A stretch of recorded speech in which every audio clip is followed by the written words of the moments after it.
Hello viewers, কেমন আছো সবাই? তো এখন রাতের বেলা আমি স্নান করে একদম রেডি হয়ে পড়লাম। তো কোথায় যাচ্ছি সেটা একটু পরে জানাচ্ছি। তার এইদিকে দেখো টাইমটা, এখন বাজে রাত্রি 11টা আর আমি স্নান করে রেডি হয়ে পড়লাম। তো আজকে যাচ্ছি আমরা বাবার মাথায় জল ঢালতে। তো হ্যাঁ, প্রতি বছরে আমরা পূর্ণিমাতে বের হই, মানে কালকে রাখি পূর্ণিমা আছে, আজকে হচ্ছে পূর্ণিমা লেগেছে। তো প্রতি বছরে এই পূর্ণিমাতেই আমরা বের হই। তো তারপরে আমি রেডি হয়ে চলে এলাম আমার বাবার বাড়িতে। তো আমার বাবার বাড়ি খুব একটা দূরে নেই, আমাদের বাড়ি থেকে 2 পা হেঁটে এই যে রাস্তার ধারেই আমার হচ্ছে বাবার বাড়ি। তো টোটো চলে এসেছিল আর আমাদের গ্রাম থেকে মিনিমাম 30 থেকে 40 জন আমরা গিয়েছিলাম।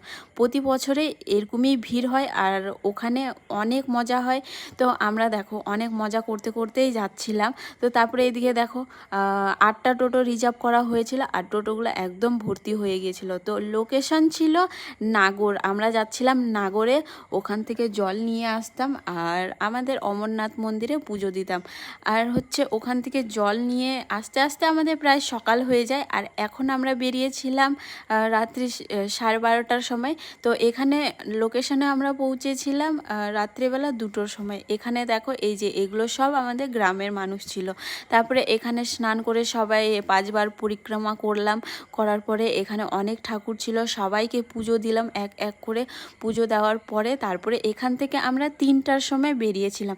তো সবাই হেঁটে হেঁটেই যাবে বলছিল। তো আমি কিছু দূর হেঁটে তারপরে টোটোতে উঠে গিয়েছিলাম, কারণ আমাকে তাড়াতাড়ি করে সকালবেলায় বাড়ি ঢুকতে হতো, কারণ পরের দিনই ছিল রাখি পূর্ণিমা আর বাড়িতে অনেক কাজ ছিল। তো আমি ভাবলাম হেঁটে আসলে আমার অনেক সময় লেগে যাবে, কারণ হেঁটে আসলে প্রায় 10টা বেজেই যাবে। তাই আমি টোটোতে করে বাড়ি সকালবেলা চলে এসেছিলাম। তো দেখা হচ্ছে আবার পরের ভিডিওটাতে।